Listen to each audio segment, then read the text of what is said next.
नमस्ते, अन्यवासेयो म मिलन श्रेष्ठ।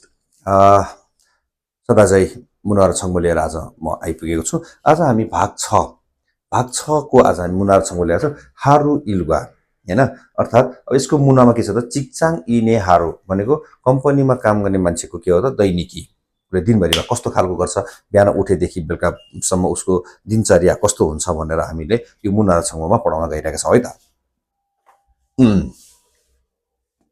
चिकचाङ इने हारु भनेको कर्मचारीको दिनचर्या। हानगुगे चिकचाङ इन्दुरुन, कोरियाको के हो त, कर्मचारीहरू चाहिँ थेबुबुन प्राय जसो आहोप्सिए इरुल सिजाखान्मिदा 9 बजे काम सुरु गर्दछन्।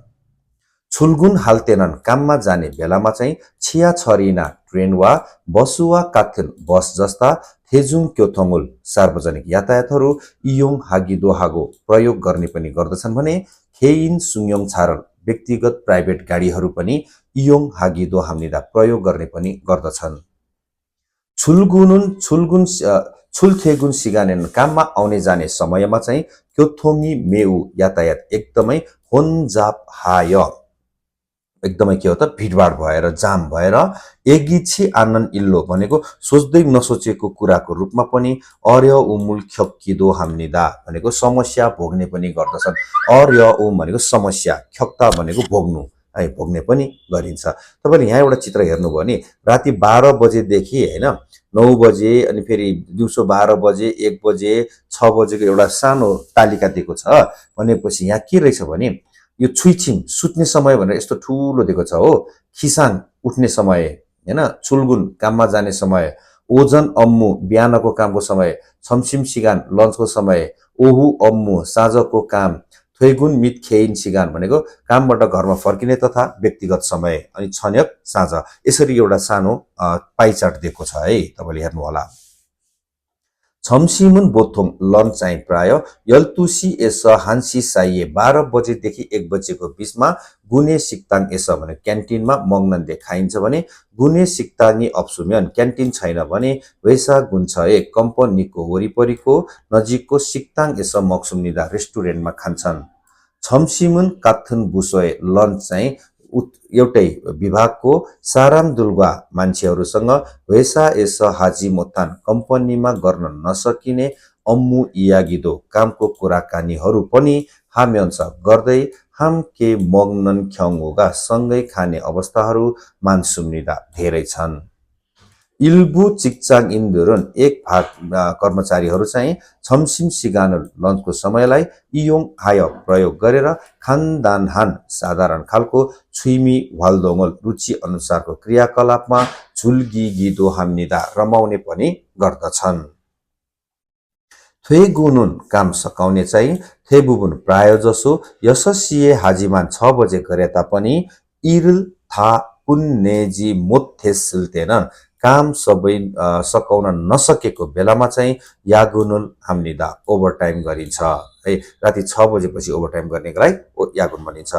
थेगुन हुएनन्, काम सकिसकेपछि चाहिँ सा इन भनेको जम्मा भएको फिरोवाट थकाइ र सुथुरेसुरुल टेन्सनलाई फुल्गो हटाएर थिम ओखुरुल थाजिगी उए टिम वर्क बनाउनको लागि साङसाना दोङ्न्य दुर्गा सिनियर वा सहपाठीहरूसँग वैसिगल हाल्तेदो इस्मुनिदा कम्पनीको पार्टी गर्ने पनि हुन्छन्।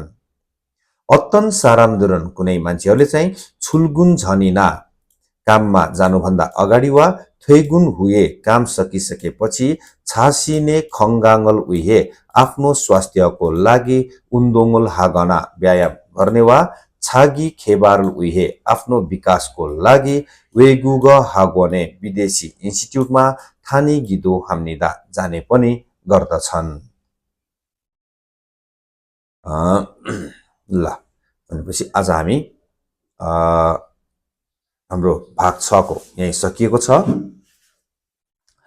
अब हामी आज ओनरे हाम्मादी आजको एक शब्दमा आज हामीसँग खानन ग्वा खजिनन साछुन गानिदा, गरिबी र जोगी एक आपसमा दाजुभाइ हो रे क्या भनेको अर्थ बुझ्नुभयो होला नि हैन।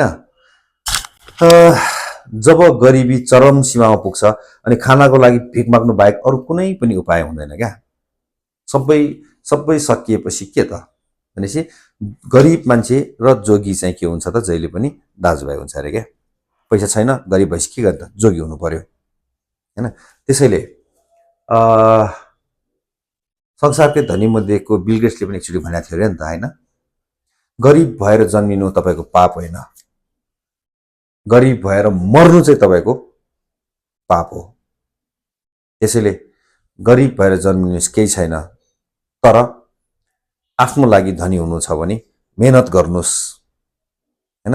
अहिले कोरियन भाषा पढिरहनु भएको छ, कोरियन भाषा पनि मेहनत गर्नुहोस्। यदि तपाईँ भोलि गएर सक्सेस हुनुभयो भने धनी भनेर त्यस्तो धनी पनि नभनौँ, तर एटलिस्ट हामीले हाम्रो जीवन चलाउन सक्ने पैसाको कमाइ गर्न सक्छौँ। कोरियाले हामीलाई त्यति चाहिँ दिन्छ नै हैन, एउटा राम्रो लाइफ दिन्छ। हो अवश्य दुःख पनि छ, तपाईँ हामीलाई अर्काको देशमा गएर काम गर्नुपर्ने हुन्छ, कतिपय 3D कामहरू हुन्छ, त्यो छ नै, त्यसमा कुनै दुई मतै छैन। तर दुःखको बावजुद पनि दुःखको फल चाहिँ दिन्छ है, त्यति चाहिँ ख्याल गरिदिनु होला हैन। अर्काको देशमा गएर दुःख गर्नुपर्छ, पैसा कमाउनु त पाइहाल्छ नि भनेर भन्नु पनि एउटा नर्मल कुरा नै भए तापनि त्यो बावजुद पनि यहाँ त्यति नै दुःख, नेपालमा हामीले त्यति नै दुःख गर्दाखेरि नपाउने पारिश्रमिक चाहिँ कोरियामा त्यति दुःख गर्दाखेरि पारिश्रम पाउँछ भने हामीले अहिले दुःख गरेर किन कोरियाको लागि ट्राई नगर्ने हैन त। एकचोटि हजुरहरूले धेरै ट्राई गर्नुहोस्, हाम्रो भिडियोलाई धेरैभन्दा धेरै लाइक गरिदिनुहोस्, कमेन्ट गरिदिनुहोस्, मिल्छ भने सेयर गरिदिनुहोस् भन्दै आजको भाग यहीँ टुङ्ग्याउँछु। फेरि अर्को भाग लिएर आउने नै छु। धन्यवाद।